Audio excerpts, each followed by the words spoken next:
Assalamualaikum warahmatullahi wabarakatuh. Waalaikumsalam warahmatullahi wabarakatuh. Mana? Silahkan dikenalkan dulu. Saya Yudi Bowo, warga dari Kebonsari Madiun, Ustadz. Oh, Madiun ya. Saya ada SMS dari saudara kita pendengar radio yang dari Kalimantan yang bernama Pak Arif, itu kontak saya. SMS, mohon SMS ini ditanyakan ke Ustadz karena dia punya sedikit masalah, mohon ditanyakan ke Ustadz gitu, Ustadz. Nah, SMS-nya akan saya bacakan. Assalamualaikum warahmatullahi wabarakatuh. Assalamualaikum warahmatullahi wabarakatuh. Ustadz, saya seorang suami, saya sudah mendidik agama istri saya dengan sebaik-baiknya, namun istri saya selalu mendurhakai saya hingga suatu saat istri saya selingkuh dengan laki-laki lain dan telah berzina. Yang menjadi pertanyaan, satu, apakah saya sebagai suami ikut berdosa atas perbuatan istri saya karena pada awalnya saya tidak tahu dan selalu dibohongi. Dua, saya marah dengan tindakan istri saya saya marah dan tindakan saya, istri saya sudah saya cerai. Benarkah tindakan saya? Tiga, saat ini istri saya sudah bersama orang tuanya dan meminta maaf kepada saya dan minta rujuk lagi dan berjanji untuk menjadi istri yang taat. Saya bingung, Ustadz, apakah saya harus memaafkan dan menerima permintaan rujuknya mengingat anak yang masih kecil? Bila saya menerimanya, apakah ada pahala tersendiri buat saya? Karena Allah saja Maha Pengampun. Mohon nasihatnya, Ustadz, dengan catatan istri saya sholat 5 waktu dan berjilbab. Ini pertanyaan yang dari Pak Arif yang ada di Kalimantan. Kemudian ada lagi pertanyaan dari Mas Anto yang ada di Madiun, Ustadz. Pertanyaannya seperti ini. Titip tanya, gimana ibadah sholat yang bolong-bolong, apa juga masih dapat pahala? Terima kasih. Demikian, Ustadz. Terima kasih. Assalamualaikum warahmatullahi wabarakatuh. Waalaikumsalam warahmatullahi wabarakatuh. Kalau apa yang dikatakan tadi betul, kan sudah mendidik sebaik-baiknya, dituntun tentang agama sebaik-baiknya, ternyata masih selingkuh, itu namanya kamu dihina oleh istrimu. Dididik, dinasihati sebaik-baiknya, tetapi tidak dihirau. Terus malah berzina. Kalau menurut Islam gimana? Kalau menurut Islam istrimu mati, dirajam. Ya, karena orang kalau sudah bersuami atau beristri kok zina, dirajam, mati. Wis mati ora mikir rujuk, wis mati kok. Ya. Sekarang kalau dia berzina itu bukan saja berdosa dengan kamu, tapi dosanya kepada siapa? Allah. Dosa besar itu minal kabair. Dari dosa-dosa besar itu termasuk salah satu zina. Masih punya suami, butuh begitu bisa keturutan, itu aja masih golek lain kok. Padahal wis duwe lah kok golek liyane. Nah, itu pancen ya, dicerai itu bagus. Ya, cerai. Terus kamu segera nikah lagi. Nah, kalau tidak segera nikah lagi ya terus dia ngarep-arep bali tadi. Nah, sekarang kalau mau bali diterima apa tidak terserah kamu gitu lah. Terserah kamu.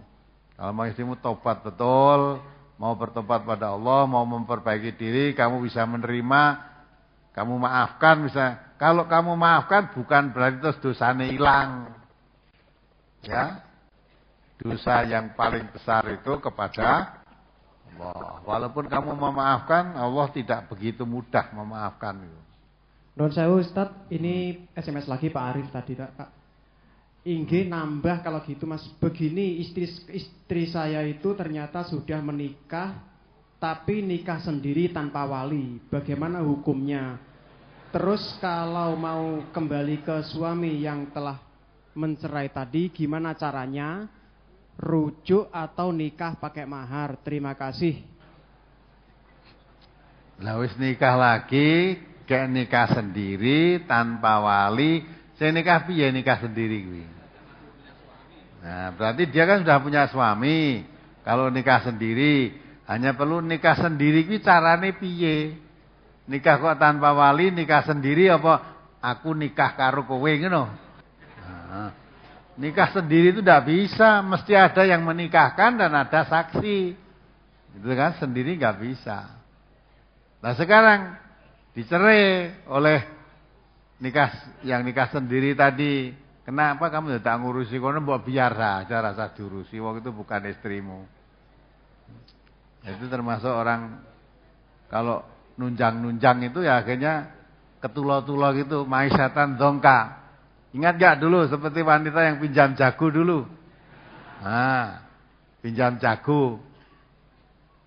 Nah, setelah hamil, dilalah anaknya lahir, mati anaknya. Mau kembali kepada suaminya malu, mau terus ngikut ke jagone mau wong kuwi mung silian. Akhirnya jagone kembali kepada babonnya. Mau ke MTA ya malu. Takon gantung diri kan selesai. Nah itu setan tuh begitu pandai. Wes akhirnya kalau bingungi ngono terus piye? Maka kalau udah bingung gitu satu-satunya jalan setan bujuk. Bunuh diri aja. Nah kalau udah bunuh diri wes dadi kancane setan. Maka Allah katakan setan itu aduwwum mubin, musuhmu yang nyata. Wala tattabi'u khutuwati syaitan innahu lakum aduwwum mubin. Jangan kamu ikuti langkah setan. Setan itu musuh yang nyata. Maka wala tamutunna illa wa antum muslimun. Jangan kamu mati kecuali mati dalam tunduk patuh kepada Allah. Tapi kalau seperti tadi mati dalam tunduk patuh dengan setan, dadi koncone setan. Dah sekarang kamu lebih baik enggak usah ngurusi dia. Ya udah cerai atau dia dah kalau kamu mau nikah ya nikah cari wanita lain yang tidak seperti itu. Tapi kalau memang kamu mau balik ke situ ya sudah silahkan. Itu urusanmu ya. Ya kalau menurut agama itu harus dirajam, sudah mati kok itu. Nek wong Jawa dhisik lho wong Jawa simbah-simbah dhisik nasihati. Ya dah? Nek ember borot iso ditambal. Nek gerabah. Ngerti gerabah? Ah iya, gerabah ditambal ya borot terus. Ya dah? Kalau itu nyanyi itu pecahnya piring, hilang juga harapan. Nek mung cahane nek pecahi piring, piringnya pecah wis serane harapan. Ya. Nah, wis karepmu kuwi aku ora ngurusi wis. Arep balen ya baleno, udah. Udah terserah kamu. Itu yang ngerasake kamu kok. Dah, apa lagi? Tadi yang salat bolong-bolong tadi, Ustaz. Ya, salat bolong-bolong itu dikandani. Mungkin dia tidak tahu. Nek salat bolong-bolong kuwi, kalau salat orang Islam itu salat harus 5 waktu. Kurang 1 aja enggak boleh.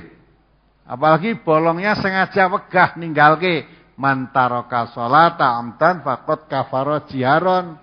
Siapa meninggalkan salat dengan sengaja, jelas-jelas dia orang kafir. Maka kalau kamu jadi Islam, udkhulu fis silmi kafah, masuk Islam itu secara keseluruhan. Salat ya 5 waktu. Ya toh? Kamu masuk Islam tidak dipaksa. Boleh Islam, boleh tidak Islam. Tapi kalau sudah masuk Islam, dipaksa oleh aturan Islam. Kamu Islam? Oh iya, Islam. Salatnya harus 5 waktu. Enggak, saya mau 3 aja, enggak usah jadi orang Islam. Kalau mau jadi orang Islam, 5 waktu. Kurang 1 aja enggak boleh. Nah, itu dah. Nah, itu maka kalau mau jadi Islam ya 5 waktu. Lah karena kemarin bolong-bolong karena tidak tahu, nah sekarang sudah tahu. Jangan diteruskan bolong-bolongannya itu. Daripada kamu sholat ya, bolong-bolong wis ora salat sisan, mengko hasilnya padha. Jangan kamu berpikir timbang ora salat blas ya iman sithik iso mlebu swarga sing ngomong sapa. Salat harusnya 5, aku wis 3 kan lumayan. Apalagi 4, sapa ning neraka sedelo gitu loh. Cara berhitung semacam itu tidak betul. Kalau kamu Islam ya salatnya 5 waktu. Kalau ndak mau 5 waktu ya rasa salat. Zaman Abu Bakar As-Siddiq malah orang mung salat. Salatnya 5 waktu. Ya. Puasa juga, haji juga, tidak zakat, kamu sudah murtad. Tidak bayar zakat saja oleh Abu Bakar As-Siddiq dinyatakan sudah murtad, sudah keluar dari Islam. Yang pemenang salatnya kurang. Salat itu tiangnya agama kok. Ya, cagak. Maka kalau cagake doyong ya ambruk agamane.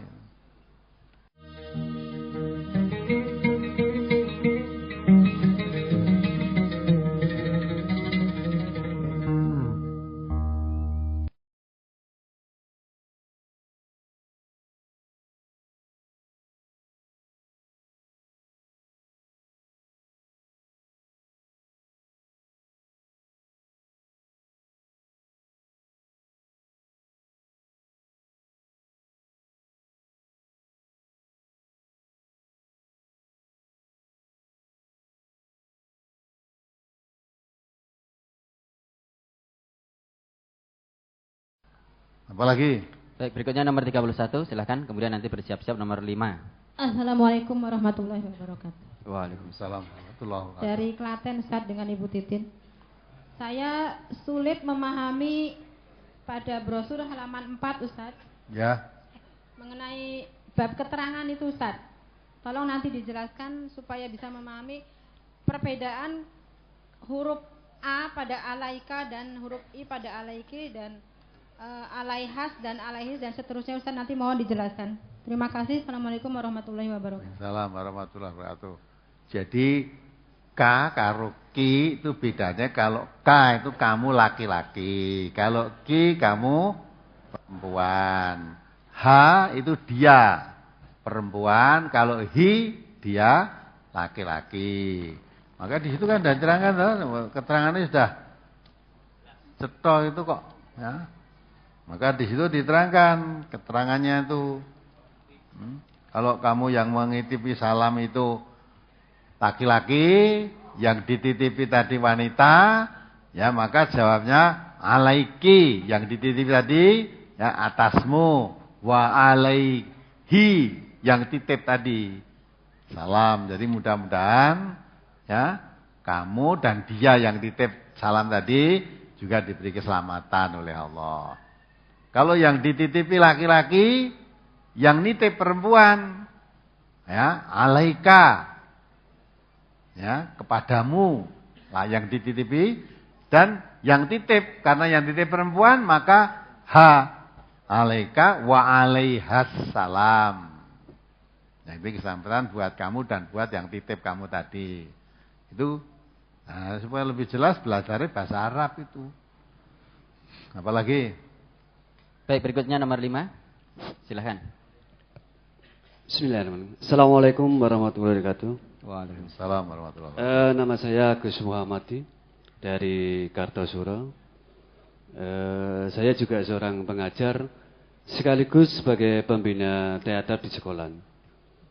Begini Pak Ustadz, setiap tahun saya itu selalu mengadakan diklat teater, di mana anggota baru itu sebagai orang yang laki-laki ada yang saya suruh berdandan sebagai seorang wanita atau banci, di mana juga memakai pakaian wanita dan juga memakai rambut palsunya.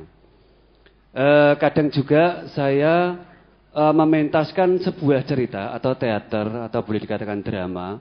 Di situ pernah juga ceritanya itu tentang Nabi Ibrahim dan Ismail. Suatu ketika itu ditayangkan juga yang penampilannya tokoh Ibrahim dan Ismail itu diperlihatkan, walaupun itu ditutup dengan kain putih dan hanya disorot dengan lampu, hanya bayangannya yang terlihat. Yang menjadi pertanyaan saya, apakah boleh di dalam memberikan peranan wanita di dalam bermain teater di situ, dan menampilkan sebuah sosok Nabi dengan walaupun dengan bayangannya gitu. Kemudian yang ketiga Pak Ustadz, sekarang ini lagu bermacam jenis dan macamnya, dan kalau diperdengarkan memang enak. Salah satu contoh, ketika istri saya itu mendengarkan sebuah lagu pertama kali, lagu kok bosone kaya ngono. Ya, ternyata setelah beberapa mendengarkan enak juga didengarkan. Yaitu dengan lagu liriknya, kalau yang saya tahu itu judulnya Wedi Bojomu.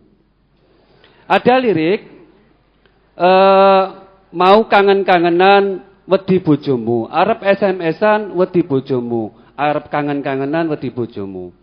Dan yang tidak kalah hebohnya juga, sekarang ini lagu yang baru ngetren adalah Buka Sidik Jos.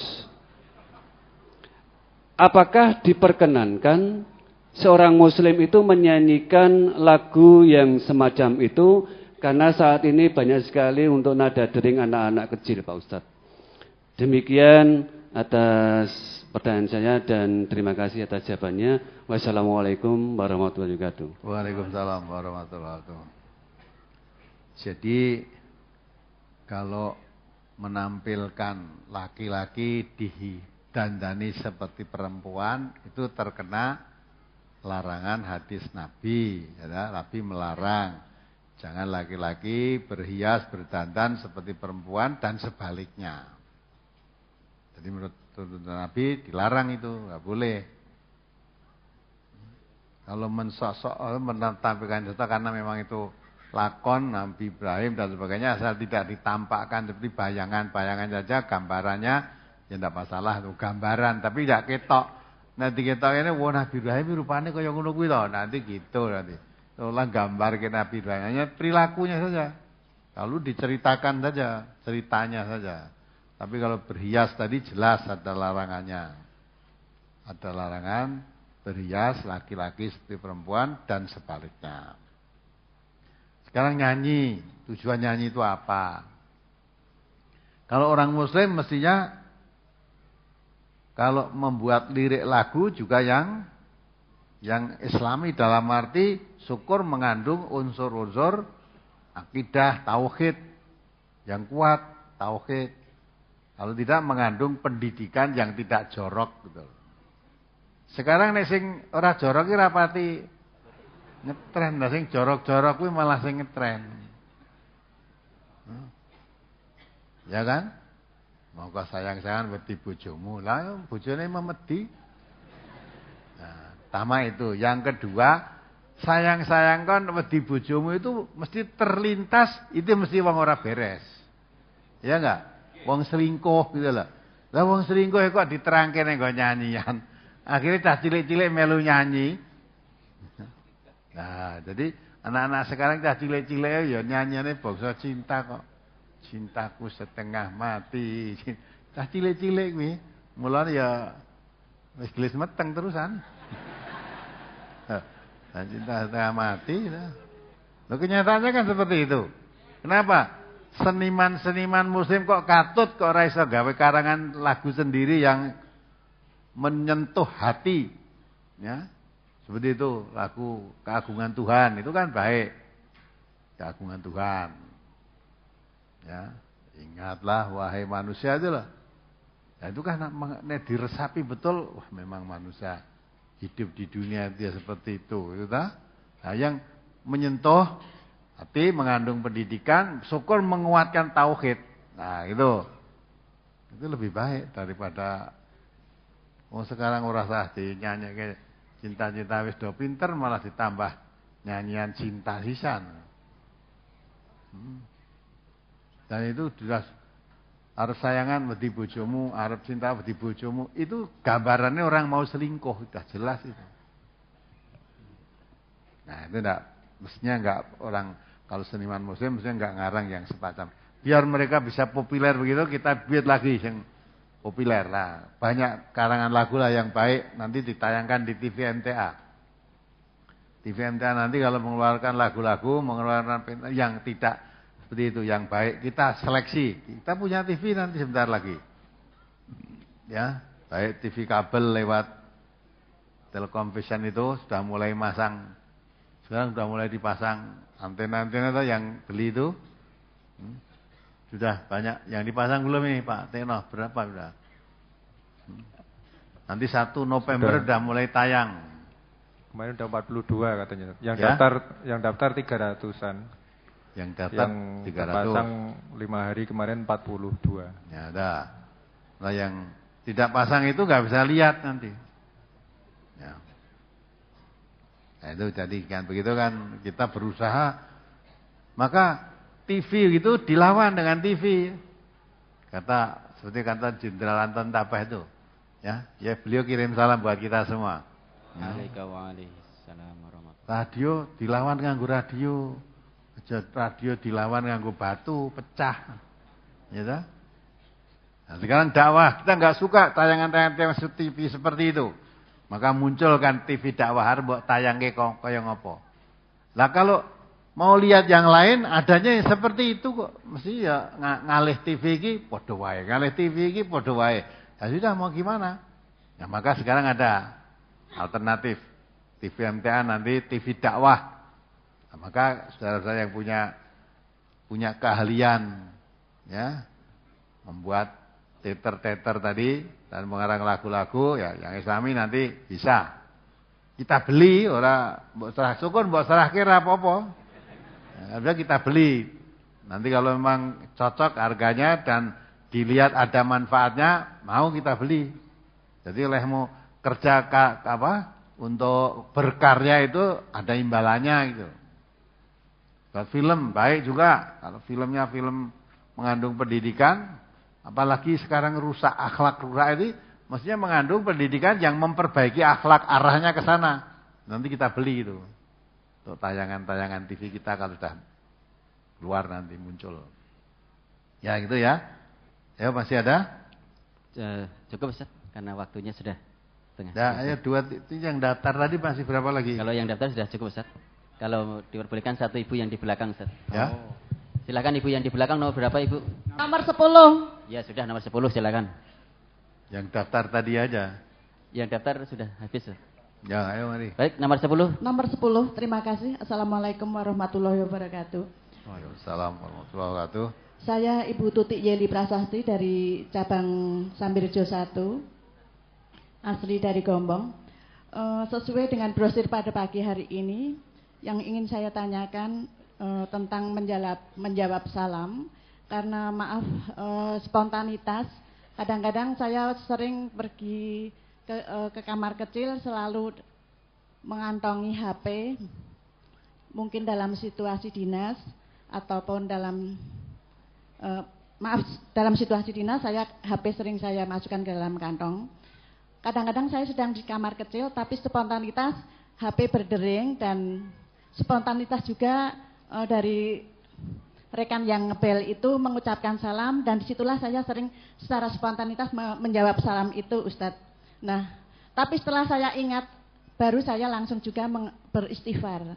Nah, hal itu tidak hanya sekali 2 kali, saya sering lupa seperti itu. Hal itu bagaimana menurut tuntunan? Yang pertama, sedangkan yang kedua tadi di depan ada seorang yang menanyakan tentang tayamum, yaitu ada 3 persyaratan yang boleh tayamum.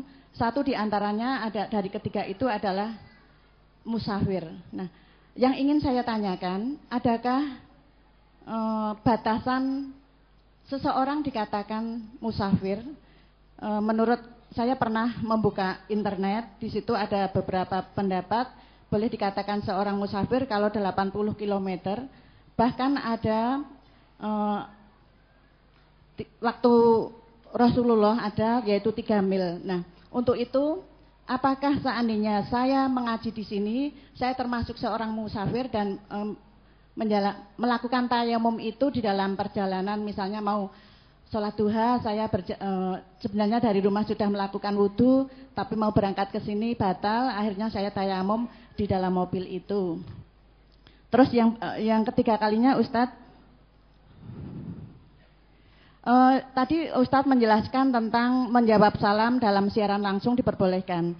Yang ingin saya tanyakan, saya sering mengikuti siaran langsung tentang sholat Jumat dari Masjid Istiqlal Jakarta yang ditayangkan dari TVRI. Nah, disitulah karena kadang-kadang adzan sholat Jumat di daerah saya, kadang-kadang di MTA radio sudah ditayangkan adzan, tapi di daerah saya belum ada adzan, dan di TVRI sudah ditayangkan adzan, di daerah saya belum adzan. Nah, untuk itulah saya sering juga mengikuti itu, sekalian langsung mengikuti siaran langsung sholat Jumatnya di rumah. Apakah hal ini dibenarkan menurut tuntunan? Saya kira cukup sekian Ustadz. Wabillahi taufiq wal hidayah. Waalaikumsalam warahmatullahi wabarakatuh. Waalaikumsalam warahmatullahi wabarakatuh. Jadi ibu itu tersiksa tapi nggak merasa. Coba mau ke WC aja bawa HP itu kan tersiksa. Ya, pas lagi buang air besar, dering atau assalamualaikum, kan terganggu tau, rasa tenang tau. Ya, lebih baik supaya tidak terulang, HP udah bisa dibawa ke kamar kecil, udah bisa dibawa, ya, ditaruh aja di tempat. Dan nanti kalau ada telepon apa harus dijawab tuh. Nanti kalau sudah pulang selesai dari kamar kecil kan, kalau lihat HP bekas ada panggilan miss call kan, wah ada miss call. Kalau memang orang penting perlu dia telepon balik kan gitu. Daripada tersiksa mosok lagi neng WC jadi dengan adanya HP itu malah menyiksa diri. Yang WC ora tenang, turu ora tenang. Maka kalau saya tenang rasa digowo. Tinggal di situ. Nanti kalau tinggal di telepon tidak diangkat-angkat, mesti yang nelpon ngerti, wah mungkin HP-nya ketinggalan atau sedang tidak didengar atau dipateni sisan malah. Jadi ini diambil atau di telepon tidak masuk, wah HP-nya mati nih kan gitu. Jadi bisa tenang, itu sikap yang begitu kan sebenarnya dirinya itu sangat tertekan oleh HP-nya itu. Batasan musafir, memang kalau pendapat-pendapat banyak Ibu, ada yang berpendapat musafir itu harus jarak paling sedikit 80 km dan berjalan kaki. Kalau pesawat terbang bukan musafir itu, paling kan 1 jam sudah sampai. Nah, sekarang kalau batasan seperti itu, tidak ada orang musafir sekarang itu. Nah, harus jalan kaki 80 km, siapa sing sanggup? Nah, berarti sudah tidak ada musafir lah. Kalau berdasarkan hadis-hadis Rasulullah, musafir Nabi menjamak, mengqashar salat itu kalau dalam perjalanan dia kurang lebih 10 sampai 11 atau 12 km itu sudah dalam musafir. Maka kalau Ibu dari Sambirejo, Manang, Gombong Sragen, ke sini itu sudah musafir, boleh menjamak, boleh mengqashar salat. Kalau bulan Ramadan pun boleh tidak berpuasa, diganti di hari lain. Kalau Ibu mau tayamum, kalau Ibu memegang pendapat yang kedua tadi ya boleh tayamum. Tapi kalau yang pendapat yang pertama, ada air kok, silakan wudu. Tayamum itu juga bukan suatu keharusan, suatu kebolehan. Tayamum boleh, karena ada air tidak tayamum ya boleh. Bolehnya apa? Karena saya musafir. Nah, musafir nggak boleh. Kalau musafir nggak boleh, sakit juga nggak boleh. Selama ada air apa begitu. Nah, maka yang kedua tadi boleh tayamum kalau kamu sakit atau kamu musafir, atau walaupun di rumah tetapi tidak ada air. Itu jadi jarak tempuh Ibu Gombong sini sudah termasuk musafir itu. Siar langsung TV, kemudian sholat Jumat ikuti TV boleh enggak? Enggak boleh. Ya, nah untuk salat jamaah ning kono wis rasa ning masjid. Ya, wong kabeh duwe TV, malah jamaah salate Jumat mengikuti Masjidil Haram malah kok. Nah, nyantel TV itu wah melu khotbah ngrungokke Masjidil Haram salate enggak boleh itu. Namanya sholat jamaah harus satu tempat. Jadi tidak boleh kok ngikuti radio, ngikuti TV, terus melu makmum di rumah itu tidak boleh. Ya, sudah cukup ya. Baik ibu-ibu, saya rasa cukup sekian dulu. Terpaksa tidak bisa nyambung waktu, habis. Ini selamat datang saudara rombongan dari Jambu, Ambarawa, 13 orang. Cabang Bambang Lipuro, Bantul, 39 orang. Mudah-mudahan bisa istiqomah, ya, bisa menjalankan apa yang hasil kajinya ini. Walaupun sudah tahu, mesti ada resiko. Tapi kalau kita ingat ayat Allah itu memang betul, ya. Allah mengatakan, ya, apakah kamu am hasibtum antadkhulul jannata walamma ya'lamillahu alladzina jahadu minkum wa ya'lamas sabirin.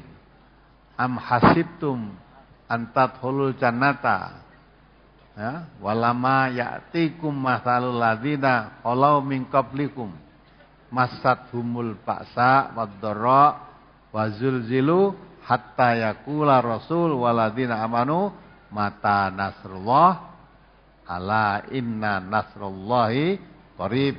Itu apa kamu mengira kamu akan masuk surga? Ya, dah? Sebelum Allah melihat bukti kesungguhan. Ya, kesungguhan kamu dalam mengamalkan agama ini dan kesungguhan kesabaran dalam kamu menanggung risiko dalam mengamalkan agama ini. Ya. Apa kamu mengira masuk surga sebelum Allah mendatangkan ujian, cobaan seperti yang pernah diterima oleh orang-orang dahulu? Ya, meskipun diguncang rasa ketakutan, rasa kekhawatiran, rasa bahaya, sehingga sampai Nabi dan orang-orang yang beriman mengharap-harap pertolongan. Mata nasrullah, kapan datangnya pertolongan Allah ini? Allah langsung menjawab, ala inna nasrullahi qarib. Ketahuilah pertolongan Allah itu dekat. Asal kamu betul-betul menolong agama Allah, walaupun mengalami usiran, mengalami penganiayaan, mengalami caci makian, pertolongan Allah itu dekat. Ya, dah? Kalau kita ingin masuk surga, harapkan pertolongan Allah. Jangan takut, jangan mundur, jangan mandek karena gangguan-gangguan dari manusia. Allah berjanji, intan surullah yan surkum wa yusabbit aqdamakum. Kalau kamu menolong agama Allah dengan sungguh-sungguh, Allah menolong kamu, menguatkan pendirianmu. Kalau Allah sudah menolong, tidak ada orang bisa menghalang-halangi. Pertolongan Allah melalui beberapa macam. Mungkin disadarkan mereka, ya, disadarkan sehingga menyadari suatu kebenaran, bisa menerima perbedaan dan sebagainya. Membuka hati mereka, menolong Allah, mungkin menghentikan mereka, memberikan balasan yang setimpal dengan yang mereka lakukan, sehingga dia tidak bisa berbuat lagi. Mungkin karena sakit, mungkin karena mati, mungkin karena apa, itu pertolongan Allah. Ala inna nasrullah qarib. Pertolongan Allah itu dekat. Maka ya, jadikan. Kalau kamu orang beriman, kata Allah, ya ayyuhalladzina amanu sta'inu bis-sabri was-shalah. Ya, innallaha ma'as-sabirin. Kita sabar. Ya, pertolongan Allah kita harapkan, sabar, tetap dalam istiqomah ngaji kita, mengamalkan kaji kita, dan sholat, makin mendekatkan diri kepada Allah dengan sungguh-sungguh. Allah menyertai orang-orang yang sabar. Berikutnya penyerahan jimat, Ustaz. Mari. Ya. Penyerahan jimat dari Mbah Herman, pendengar radio dari Karanggede, Boyolali, berupa 1 bungkusan berisi 5 keris, 1 tombak, dan bungkusan jimat tulisan Arab. Karena kotor ini, Ustaz, mohon tidak. Ya, sini keris kayak ya. Ya. Ya. Baik, saat cukupan sekian, mari diakhiri. Alhamdulillahirrahmanirrahim. Assalamualaikum warahmatullahi wabarakatuh. Waalaikumsalam warahmatullahi wabarakatuh.